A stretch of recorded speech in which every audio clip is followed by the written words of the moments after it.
Tekram kinausap na ang principal ni Luis. Pati mga advisors. Magandang araw at isang mapagpalang araw po sa inyong lahat mga kalingap at pati na rin mula sa mga ka-Tekram community sanay hindi nyo po makalimutan na mag-like sa video na ito.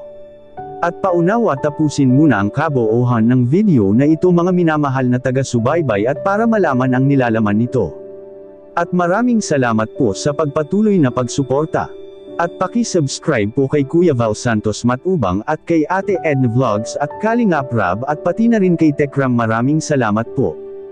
Tatay Tekram kinausap na ang principal ni Luis. At pati na rin ang mga advisors. Pero bago yun ay pag-usapan muna natin mga kalingap at mula sa mga nagsusubaybay sa mga ka-Tekram community natin dyan.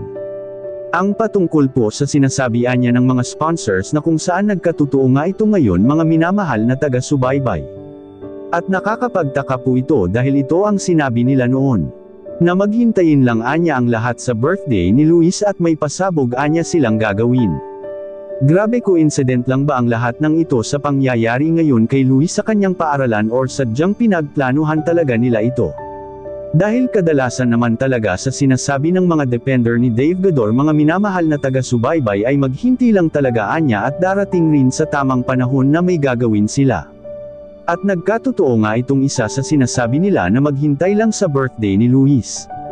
May nangyari nga na panggugulo, tamang hinala lang po ang mga concerned netizen patungkol po dito dahil ito rin ang napansin nila na nangyari talaga. Marahil sila ang nasa likod ng lahat ng nagaganap kay Luis ngayon sa kanilang paaralan. Damay talaga dito si Luis mga minamahal na taga-subaybay lalo pa at napag-alaman po natin na si Dave Gador ay nainggit ito kay Luis ngayon. Lalo na noong nagkaroon ng nagsialisan mula sa kanyang mga sponsors. At tama nga tayo sa ating nakaraang upload na si Gador ay nagplano na itong babalik na naman sa bahay ni Tatay Tekram or sa bahay nila ni Tekram. Dahil nagsisisi na nga ito si Dave Gador ngayon sa kanyang naranasan. Hindi niya inaakala na darating rin siya sa punto na mahihirapan rin pala siya mga minamahal na taga-subaybay. At iyon ang malaking pagkakamali niya na ginawa, dahil sa pagkontra niya kina Tatay Tekram na wala namang masama na idinudulot sila Tatay Tekram para sa kanya kundi ang kanyang kabutihan lang. Samantala, totoo nga ang sabi-sabi at bali-balita na napag-utusan ng mga bata na i-bully si Luis mga minamahal na taga-subaybay. At ito ang sinasabi ng mga guro at principal. Grabe na iyon. Ang akala ng karamihan na si Tatay Tekram ay hindi umaksyon tungkol dito sa kaso ni Kuya Luis. Hindi po pwede na baliwalain po ito mga minamahal na taga-subaybay dahil ang pinag-aralan ngayon ni Kuya Luis ay hindi po ito safety. At may mga nangyayari na nga na pamamaril sa labas ng kanilang paaralan.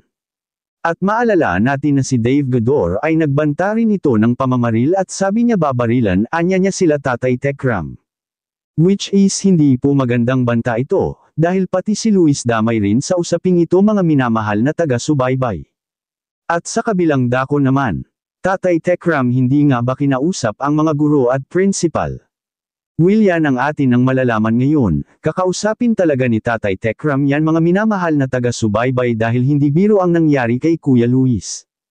Hindi pwede na baliwalain lang ito ni Tekram pangyayari na ito. At kinakausap rin niya ang mga advisors ni Kuya Luis dahil hindi lang sa pambubuli kay Luis ang dahilan. Pati na rin sa paglipat ni Luis ng paaralan. Ito ang sinasabi ng karamihan ng mga concerned viewers at tinupad nga ito na ilipat na si Kuya Luis dahil delikado na siya doon, lalo pa at mga dating kaibigan pala ni Dave Gador ang mga iyon. At lilipat na si Kuya Luis sa Mindanao at ito rin ang sinadya ni Tekram na ipinagpaalam niya sa advisors ni Luis. Kung kayo ang makapagsabi mga minamahal na taga-subaybay maganda ba ang ginawa ni Tatay Tekram? Please comment and God bless you all.